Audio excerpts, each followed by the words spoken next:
একদিকে আমি ক্লান্ত হয়ে মুখে পানি দিচ্ছি, অন্যদিকে দেখলাম আরেকজন নদীতে পানি দিচ্ছে। अरे कहना क्या चाहते हो? কি অবস্থা সবার? আপনি কি জানেন বাংলাদেশের বৃহত্তম সেচ প্রকল্প কোনটি? যদি জানেন তাহলে তো খুব ভালো কথা, আর যদি না জানেন তাহলে জেনে রাখুন তিস্তা সেচ প্রকল্প বাংলাদেশের উত্তরাঞ্চলে অবস্থিত দেশের বৃহত্তম সেচ প্রকল্প। এই প্রকল্পটি নীলফামারী, রংপুর ও দিনাজপুর জেলার প্রায় 5,40,000 হেক্টর জমিতে সেচ সুবিধা প্রদান করে।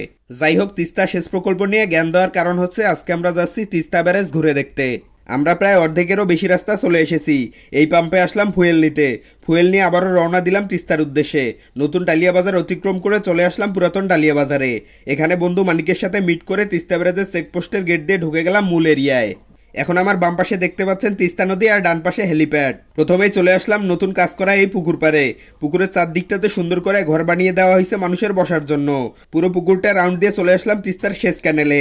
এটি দিয়ে উত্তরাঞ্চলের 3টি জেলায় তিস্তার পানি সরবরাহ করা হয়। আমাদের সাথে আরো আছে KGF-7 এর নায়ক বন্ধু আলী হাসান। যাই হোক, এখন আমরা আছি তিস্তা ব্যারেজের মূল কাঠামোতে। এই যে দেখতে পাচ্ছেন এই গেটগুলো, এগুলো দিয়ে শুষ্ক মৌসুমে তিস্তার পানি আটকে সেগুলো চালান করা হয় তিস্তার সেচ ক্যানেলে। আর যখন বর্ষা মৌসুম চলে তখন প্রায় প্রতিটি গেট খোলা থাকে। পুরো তিস্তা ব্যারেজে এরকম 52টি গেট রয়েছে। তো আমরা চলে আসলাম তিস্তার অন্য পারে। এপারে মানুষজন কম, অল্প কিছু দোকানপাটও রয়েছে। তারপর চলে আসলাম এপারের মূল আকর্ষণ এই সীমান্ত ক্যাফেতে। এখানে ঢুকেই চলে আসলাম এই লাভ পয়েন্টে। লাভের ভিতরে ছবি তুলে চলে আসলাম নৌকায়, কিন্তু রাইড করার মানুষ না থাকায় এটা অফ। দেখলাম ছোটদের এই সুন্দর জিনিসটাও আছে, কিন্তু কোনো ছোট বাচ্চা নাই। মনে মনে বললাম কোনো একদিন হালি হালি বাচ্চা সহ আসবো আপনার মন খুশি করতে। আর আপনারা আজীবন মেয়ে প্রজাপতি দেখেছেন, এবার একটু ছেলে প্রজাপতি দেখেন। যাই হোক, এখানে আর সময় নষ্ট না করে রওনা দিলাম তিস্তার ওই পারে এসেই দেখলাম আমার 3 বন্ধু শাওন, আলী আর মানিক গল্প করতেছে। আমিও এসে তাদের সাথে গল্পে যোগ দিলাম। তারপর চলে আসলাম ছবি তুলতে। মামুন ছবি তুলতেছে আর দুই পাশ থেকে ডিরেকশন দিচ্ছে মানিক আর শাওন। আর মডেল হিসেবে আছে KGF-7 এর নায়ক আলী হাসান। এরপর চলে আসলাম দোকানগুলো ঘুরে দেখতে। এখানে ভাসমান বিভিন্ন ধরনের দোকানপাট রয়েছে, যে দোকানগুলো ঈদের এই সময়টাতে জমজমাট ব্যবসা করে। রাস্তার দুই ধারে এরকম অসংখ্য দোকান আপনাদের চোখে পড়বে। যারা এতক্ষণ পর্যন্ত আমার ভিডিও দেখতেছেন তাদের সবাইকে অসংখ্য ধন্যবাদ, আর একজনের জন্য আই লাভ ইউ। যাই হোক, এবার আমাদের নৌকা ভ্রমণের পালা। আমরা নৌকা নিয়ে চলে এসেছি একবারে তিস্তা ব্যারেজের কাছাকাছি। এই যে আপনারা দেখতে পাচ্ছেন আমার পিছনে তিস্তা ব্যারেজ। ও হ্যাঁ, আপনাদের অনেকের কনফিউশন থাকতে পারে আমি বারবার ব্রিজ না বলে ব্যারেজ বলতেছি কেন। দুইটার মধ্যে একটু পার্থক্য আছে।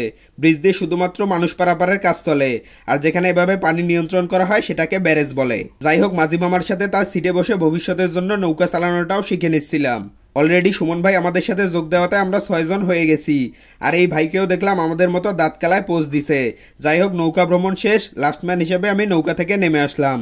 তারপর চলে আসলাম স্পিড বোটের ঘাটে। যেহেতু আমরা অলরেডি নৌকায় উঠেছি তাই আর স্পিড বোটে উঠলাম না। এরপর কানে একটা সুন্দর আওয়াজ ভেসে আসলো।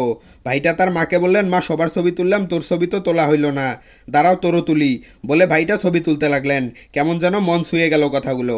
তো দেখলাম তিস্তায় এখন তেমন একটা পানি নেই। জানি না আমাদের বন্ধুরাষ্ট্র ভারত প্রতিবার শুষ্ক মৌসুমে কেন আমাদের সাথে এমন শত্রুর মতো আচরণ করে। যাই হোক, সেসব ভাবার জন্য অনেক বুদ্ধিজীবী আছেন।